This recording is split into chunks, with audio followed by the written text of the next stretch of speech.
ክቡራትና ክቡራን እንደምን ከረማችሁ?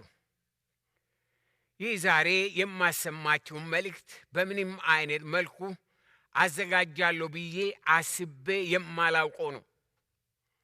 ዛሬ ግን በቅርብ ጊዜ ወዲህ በምድራችን ከምን ጊዜም በላይ እየገነነና ትልቅ ትኩረት እየተሰጠው ስላለው ስለ ኢሬቻ ይሆናል።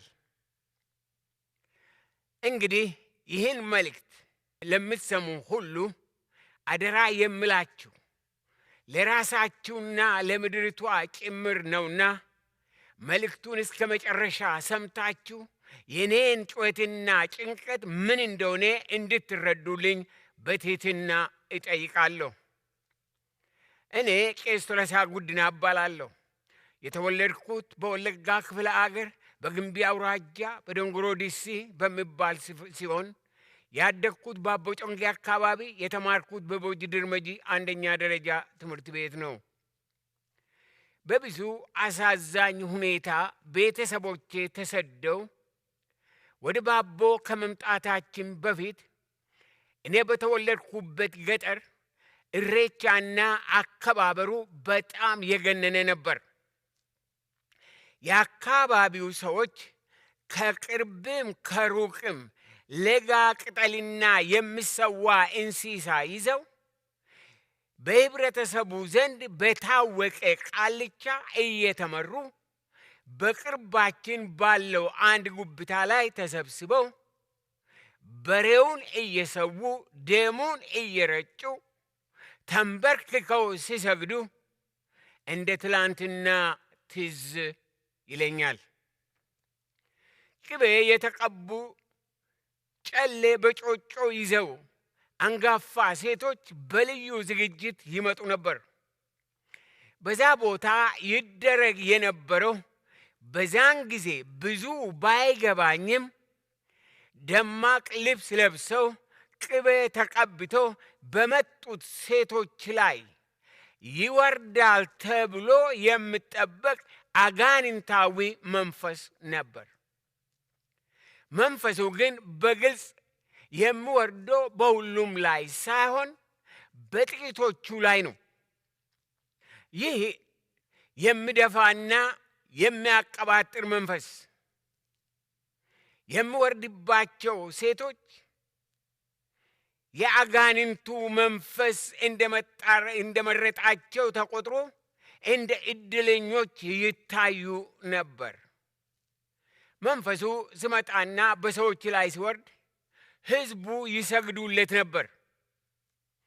ከዛ በኋላ የቀኑ ወይንም የበዓሉ ወሬ የሚሆነው ስለ ቃልቻውና የአጋንንቱ መንፈስ ስለወረደባቸው ሴቶች ይሆናል። ቃልቻው የሚያስተላልፈው መልእክት ሁሉ ባይገባኝም በዛ ወቅት የሚለመነው መንፈስ ካለፉት አባቶች ጋር ግንኙነት አለው ስለሚባል የነሱ ኤከራ ወይም የሞቱ ሰዎች መንፈስ ተጠርቶ ለህብረተሰቡ ደህንነት ያመጣል፣ ይታረቃቸዋል ተብሎ ስለምታመን ጽኑ ልመና ወደ እርሱ ይደረግ ነበር። ነገር ግን እኔ እስከማውቀው ድረስ የኢሬቻ ስርዓትና አከባበር አልፎ መንፈሱ በሰዎች ላይ የሚያስከትለው መከራና ስቃይ በቋንቋ ማስቀመጥ የሚሞከር አይደለም። ለዚህ የኔ ቤተሰብ ሕያው ምስክር ነው።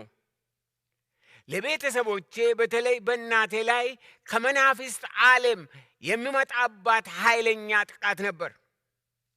ከበዓሉ በኋላ ማታ ወደ ቤት ስንመለስ እናቴ እጅግ በሚያስጨንቅ መንፈስ ተይዛ ስለሆነ የምትመለሰው በቤታችን ጤና ሆነ ወይም ሰላም አልነበረም።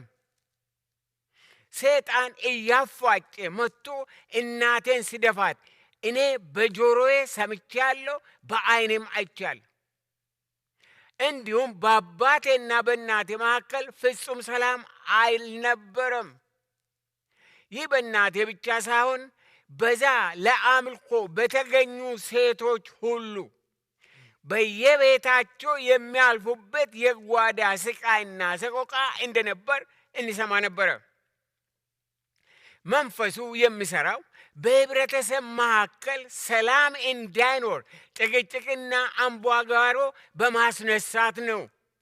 ስለሆነም በህብረተሰቡ መካከል ልባዊ መያያዝ አልነበረም። ይህን ሁሉ እያየሁ አድጌ አሁን የኢሬቻ በዓል የሰላም በዓል ተብሎ ለህዝብ መቅረቡ ከእውነት የራቀ በመሆኑ እጅግ አዝናለሁ። በዛን ጊዜ በህብረተሰባችን መካከል በኢሬቻ አከባበር መልእክትን የሚያስተላልፈው ቃልቻ ሁሉን ያውቃል ተብሎ ስለሚታሰብ ትልቅ ስልጣን ነበረው። ስለሆነም በአካባቢው ለሚወለዱት ሕፃናት ስም ያወጣላቸው ዘንድ ወደ እርሱ ይወሰዳሉ።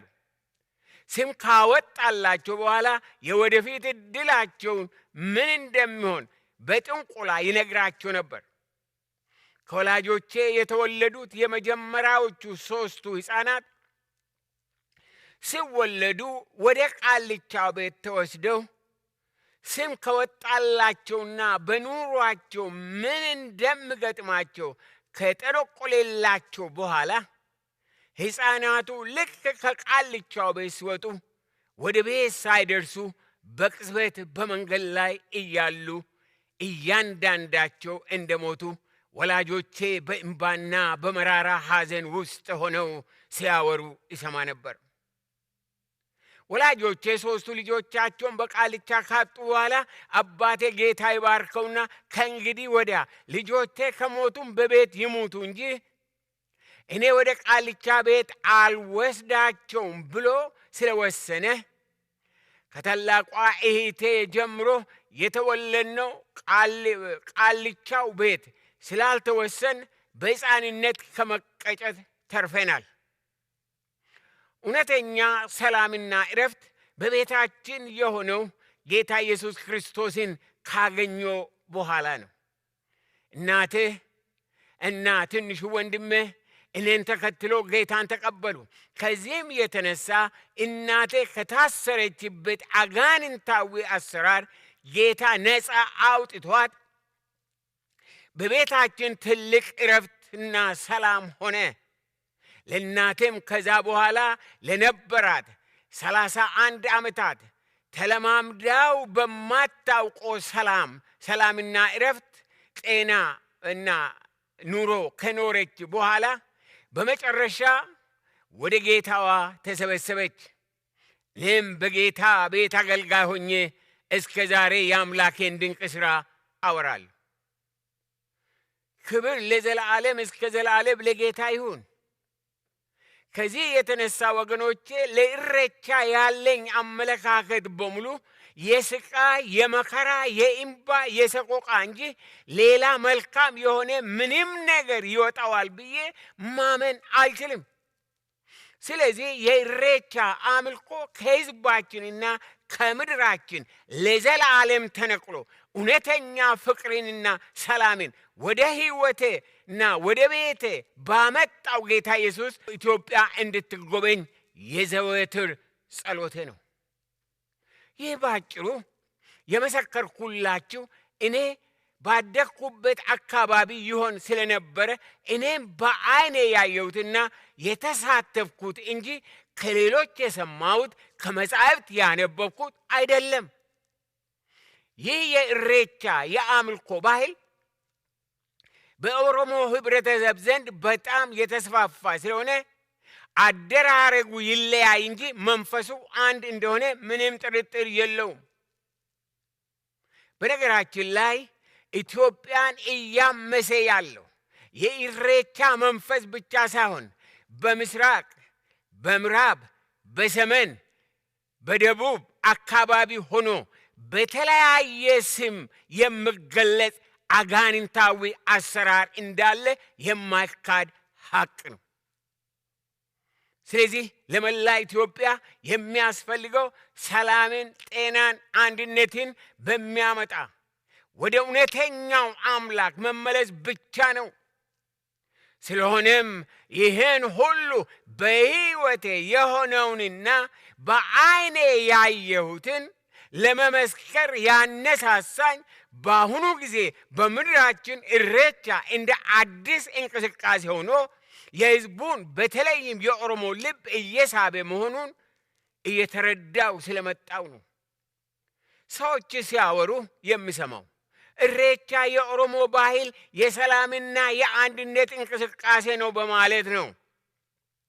ወገኖቼ እንደ ማንኛውም እንደ አገር ተቆርቋሪ የማሳስበው ነገር ለኦሮሞ ሕዝብ ይህም ባህል አስታኮ የሰላም እንቅስቃሴ አዝመስሎ ሰላም የማያውቀውን የኢሬቻን በዓል ለሕዝብ ማቅረብ ሕዝባችንን ማለቂያ ወደማይኖረው ዋይታና ችግር ማስገባት።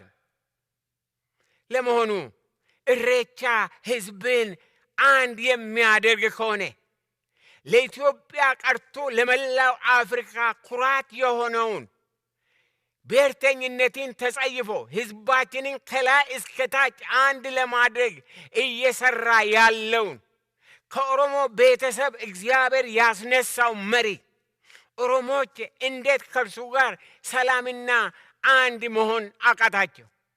ጥያቄው ለእያንዳንዳችሁ ነው።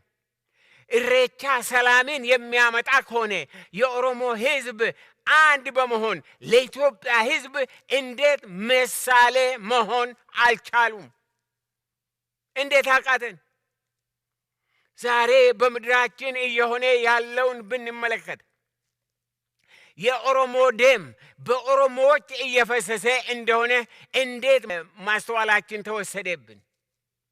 ስለሆነም ኢሬቻ የኦሮሞን ደም ለማፍሰስ ካልሆነ ለኦሮሞ አንድነትና እድገት ምንም ፋይዳ የለውም። አንዳንድ ሰዎች የኢሬቻ በዓል የኦሮሞን ሕዝብ እንደማይመጥን በማመልከት ሐሳብ ሲሰጡ፣ ኦሮሞዎች ደግሞ እርሱ ንጹሕ ኦሮሞ አይደለም ከሌላ ብሔር ነው፣ እርሷ ኦሮሞ አይደለችም በማለት ነገሩን የብሔርና የጥላቻ ጉዳይ ያደርጉታል። እኔ ንጹሕና ፍጹም ኦሮሞ ነኝ ብመረመር የጌታ ኢየሱስ ክርስቶስ መንፈሳዊ ዲኤንኤ ካልሆነ በስተቀር ሌላ ምንም ድብልቅ የለብኝም። ይህን የምናገረው ከጥላቻ ሳይሆን ከልብ ለሕዝብ በማሰብ እንደሆነ እንድትረዱኝ ይፈልጋለሁ። ብዙ ወገኖቻችን ይህ የኦሮሞ ባህላዊ በዓል እንጂ ከአምልኮ ጋር ምንም ግንኙነት የለውም እያሉ ከኋላ ያለውን የመንፈስ አሰራር ሳይረዱ በየዋህነት እየተሳተፉ ነው።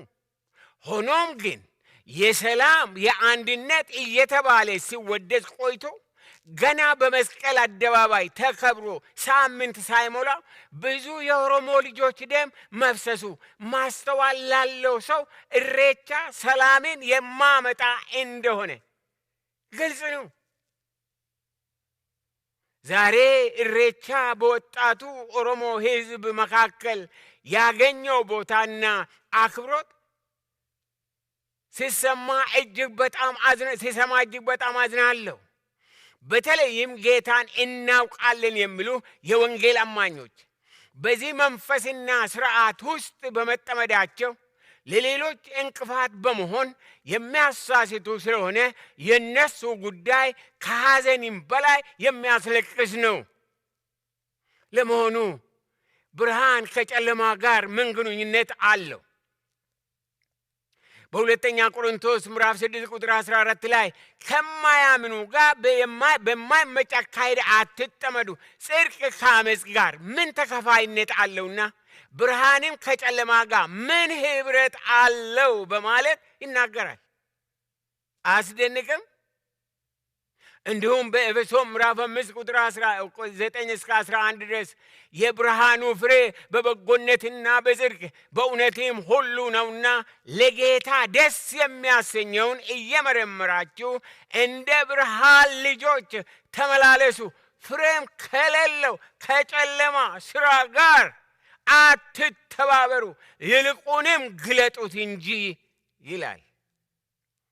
ስለዚህ ጌታ ለምታውቁ አማኞች አደራ የምለው የኢሬቻን በዓል ማክበር ምንም የለበትም በማለት ከጨለማው ሥራ ጋር መተባበር ውድ ሕይወት ዋጋ እንደሚያስከፍል እንዳንረሳ በፍቅርና በትሕትና አሳስባችኋለሁ። ሌሎችን ወደ ጌታ ማምጣት የምንችለው ከላይ እንደጠቀስኩት ከጨለማው ሥራ ጋር በመተባበር ሳይሆን የወንጌልን ብርሃን በጨለማ ውስጥ ላሉት በቃልና በኑሯቸውን በመግለጥ ነው። የኦሮሞ ሕዝብ ሆይ፣ የኦሮሞ ምሁራን፣ የኦሮሞ ሽማምንት፣ የኦሮሞ እናቶች፣ የኦሮሞ አባቶች፣ የኦሮሞ ወጣቶች የኢሬቻ ባህልም ሆነ መንፈስ የኦሮሞ ሕዝብ ለእድገትና ለለውጥ ያለውን ትልቅ ፍላጎትና ራዕይ በምንም አይነት አይመጥንም። ዘመን ያለፈበት ለእውቀትና ለእድገት ምንም አስተዋጽኦ የማያደርግ ኋላ ቀር እይታ ነው። እናንተ የአገር መሪዎች ይሄ አይመጥናችሁ። እናንተ የአገሪቷ ምሁራን፣ የኦሮሞ ምሁራን የዚህ የኢሬቻ በዓል የኢሬቻ ባህል እናንተን አይመጥንም። ወጣቶች ሆይ እናንተን አይመጥንም። አባቶች እናቶች ሆይ እናንተን አይመጥንም። ከዚህ ዝቅ ካለው ጋር አትተባበሩ። ስለሆነም ዛሬ ወጣቱን ትውልድ ወደ እውቀት ብርሃን ማምጣት በሁሉም ደረጃ እንዲወዳደሩ በዓለም መድረክ ላይ ማውጣት እንጂ በዚህ ዕድሜያቸው እያደገደጉ ስለ ኢሬቻ እንዲያሸበሽቡ ማድረግ የኢሬቻ መንፈስ በባህል ስም ለልጆቻችን ማስታቀፍ በቁመና እነሱም መግደል ስለሚሆን ከዘመኑ ጋር የሚሄደውን እርምጃቸውን ማኮላሸትና ወደ ኋላ ማስቀረት ነው። ኢሬቻ በዚህ በ21ኛው ክፍለ ዘመን ለሚኖር ህብረተሰብ ምንም የሚጠቅም ጤናማ ሚና የለውም።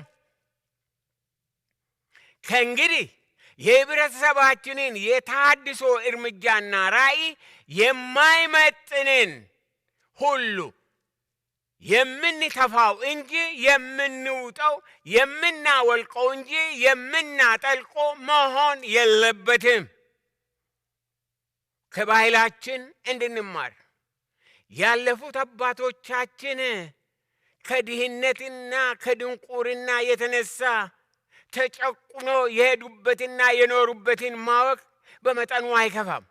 ሆኖም ዛሬ በ21ኛው ክፍለ ዘመን ወደ ኋላ ተመልሰን የተረሳውን አስታውሰን የወደቀውን አንስተን የተጠላውን አደናንቀን የተቀበረውን ከመቃብር አውጥተን ይህ አባቶቻችን ባህል ነው በማለት ወደፊት ከመሄድ ይልቅ ተመልሶ ወደ ኋላ መሄድ እጅግ በጣም አሳዛኝ ነው።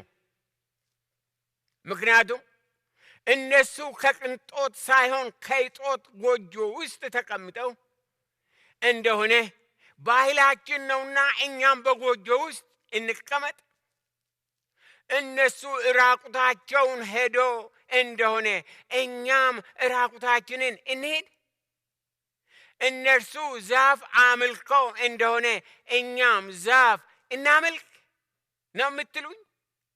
እነሱ አፈር በልተው እንደሆነ እኛም አፈር እንብላ ማለታችን ነው? ይህ ለሕሊና የማይመች የአስተሳሰብ ቀውስ ነውና ልባችንን ወደ ጌታ ወደ እውነት መመለስ ያስፈልገናል። ዛሬ የተማረ የኦሮሞ ቀርቶ ያልተማረው ባላገሩ እንኳ ለጤናውና ለዕለታዊ ኑሮ ተሻሽሎ መገኘት እንጂ ያለፉትን የመከራን ታሪክ በማስታወስ በምንም አይነት መታሰር አይፈልግም። ይህ ደግሞ ኦሮሞ ጠቃሚና ጥንታዊ ባህል ተወስዶ እንደገና እንዲሰራራ ሐሳብ ያቀረበው ሰው የኦሮሞን ሕዝብ በእውነት በድሏል። በእውነት በድሏል። ሰዎች የኢሬቻን በዓል ለአምልኮ አይደለም ብሎ ይከራከራሉ።